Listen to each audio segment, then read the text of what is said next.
Science.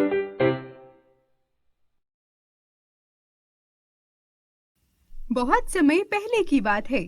एक गांव में दो बहनें टीना और मीना रहा करती थीं।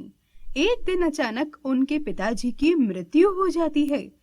उनके पिताजी ने मरने से पहले काफी लोगों से कर्ज ले रखा था।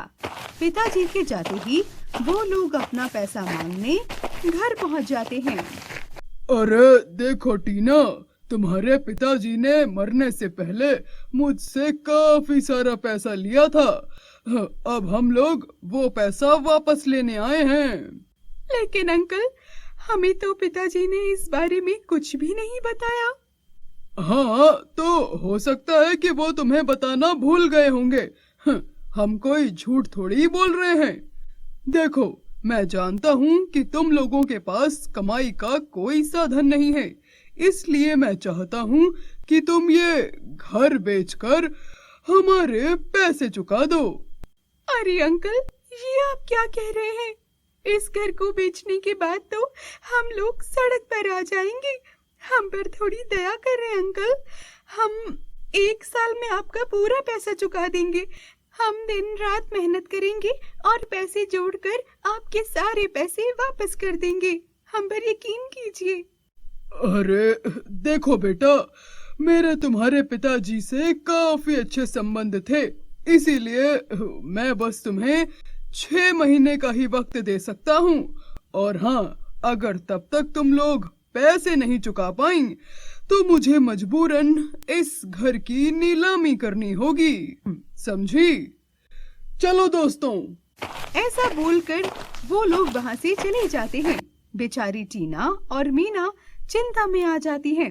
इतने में पड़ोस में रहने वाली पायल उनके पास आती है और हंसते हुए कहती है, अरे अब तुम लोग क्या करोगी? तुम दोनों 6 महीने में इतने सारे पैसे भला कहाँ से लाओगी? अरे मैं तो कहती हूँ कि तुम दोनों जाकर सिग्नल पे भीख मांगो, भीख। ए पायल, देख तू ज्यादा मत बोल, वरना मैं तेरा मुंह तोड़ दूंगी। हमें हमारे हाल पर छोड़ो और जाओ यहाँ से। ओहो, रस्सी जल गया लेकिन बल नहीं गया। अरे तुम दोनों मान लो मेरी बात। अरे इतना सारा पैसा भला लाओगी कहाँ से? और ये लोग 6 महीने बाद तुम्हारा घर खाली कराने आ जाएंगे। तब तो तुम लोग सड़क पे आ ही जाओगी और भीख मांगोगी, जो कि मुझे देखकर बहुत मजा आएगा। ऐसा बोल के वो दोनों बहनों के जख्म पर नमक छिड़क कर चली जाती है। और तभी अगले दिन, मीना देख, मैंने ना ब्यूटी पार्लर का कोर्स तो किया ही था, तो वो मैं तुम्हें भी सिखा सकती हूँ और फिर हम दोनों मिलकर उन लोगों को उनके पैसे लौटा सकते हैं। अरे हाँ दीदी, ये तो मैंने सोचा ही नहीं। हम ऐसा बिल्कुल कर सकते हैं। बाजार में एक ब्यूटी पार्लर खोल लेते हैं और उसमें दिन रात मेहनत करेंगे और उससे जो भी पैसे आएंगे उससे हम कर्ज चुका देंगे। इसके बाद अगले ही दिन वो एक छोटी सी दुकान किराए पर ले लेती हैं और उसमें थोड़ा बहुत मेकअप का सामान भी रख लेती हैं। दीदी, हमने जैसे तैसे करके इतना सब तो इकट्ठा कर लिया, बस अब कुर्सियां ही रह गई हैं। चलो चलकर 2 कुर्सियां ले आते हैं। अरे लेकिन हमारे पास कुर्सियों के पैसे तो बचे ही नहीं। तुम चिंता मत करो, पास वाली बाजार में ना हम जाकर देखते हैं। हमें वहाँ पर जरूर कोई ना कोई कुर्सियां किश्त पर जरूर दे देगा। इसके बाद दोनों बहनें अगले ही दिन कुर्सियों की दुकान पर चली जाती हैं। हेलो मैडम, हमने ना अपना नया ब्यूटी पार्लर खोला है। हमें सिर्फ 2 कुर्सियां चाहिए, लेकिन क्या आप हमें महीने की किश्त पर कुर्सियां दे सकती हैं? हम वादा करते हैं आपका सारा पैसा हम समय पर चुकाएंगे। नहीं नहीं, हम उधार पर कुर्सियां नहीं देते हैं। अगर तुम्हारे पास नगद पैसे हैं तो ठीक है, वरना निकलो यहाँ से। देखिए मैडम, हम बहुत परेशान हैं, हमारी मदद कीजिए। अरे तुम जैसे लोग हर दिन मेरी दुकान पर आते हैं, तो अगर मैं सबकी मदद करने लगी ना तो एक दिन मुझे ही मदद की जरूरत पड़ जाएगी। अब सीधी सीधी बात समझ में आती है या धक्के देके निकलवाऊं बाहर? ऐसे दोनों बहनें उदास होकर वहां से चली जाती हैं।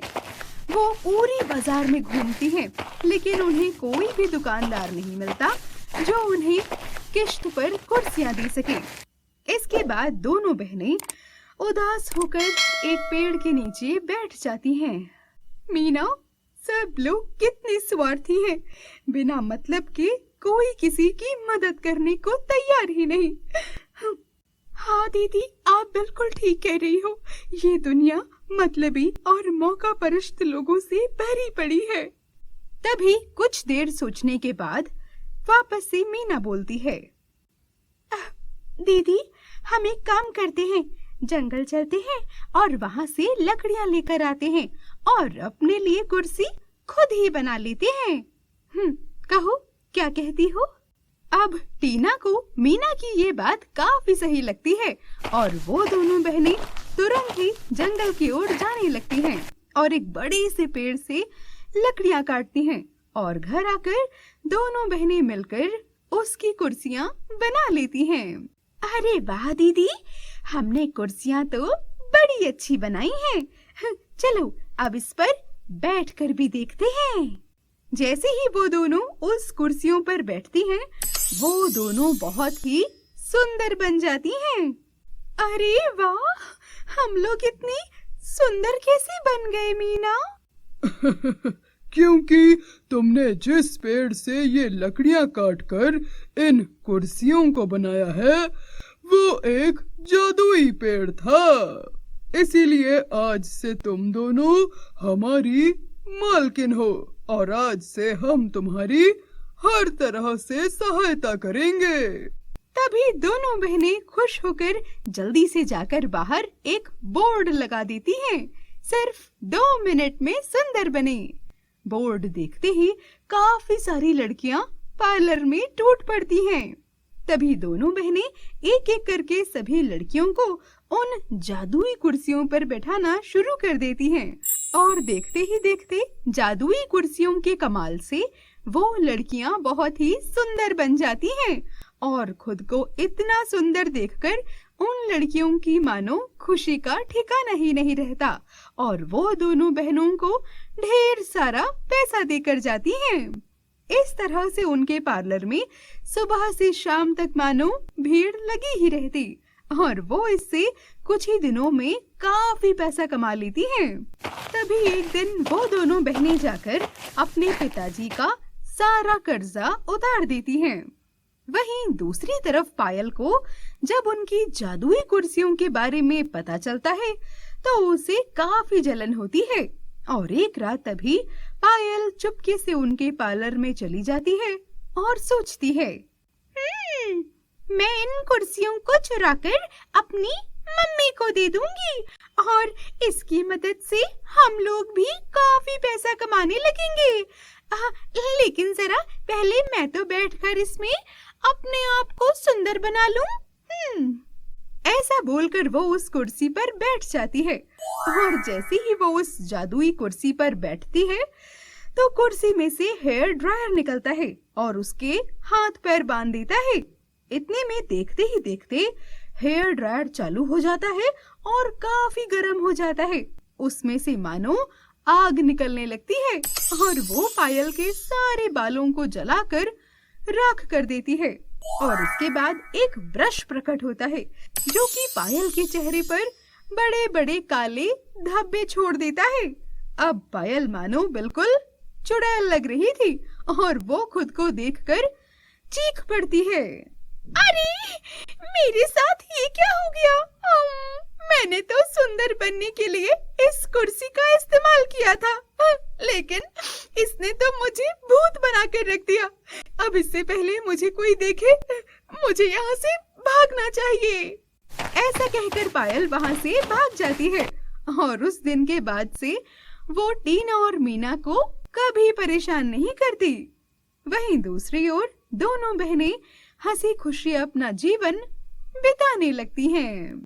बच्चों, हमें बुरे वक्त में कभी भी किसी गरीब का मजाक नहीं उड़ाना चाहिए, क्योंकि रात के बाद जिस तरह सवेरा होता है, ऐसे ही इंसान के जीवन में बुरे वक्त के बाद अच्छा वक्त भी आता है। दोस्तों, अगर आपको हमारी वीडियो अच्छी लगी हो तो वीडियो को लाइक करें और आने वाली कहानियों के लिए हमारे चैनल को सब्सक्राइब करें। मिलते हैं अगली वीडियो में, तब तक के लिए बाय बाय, गुड बाय।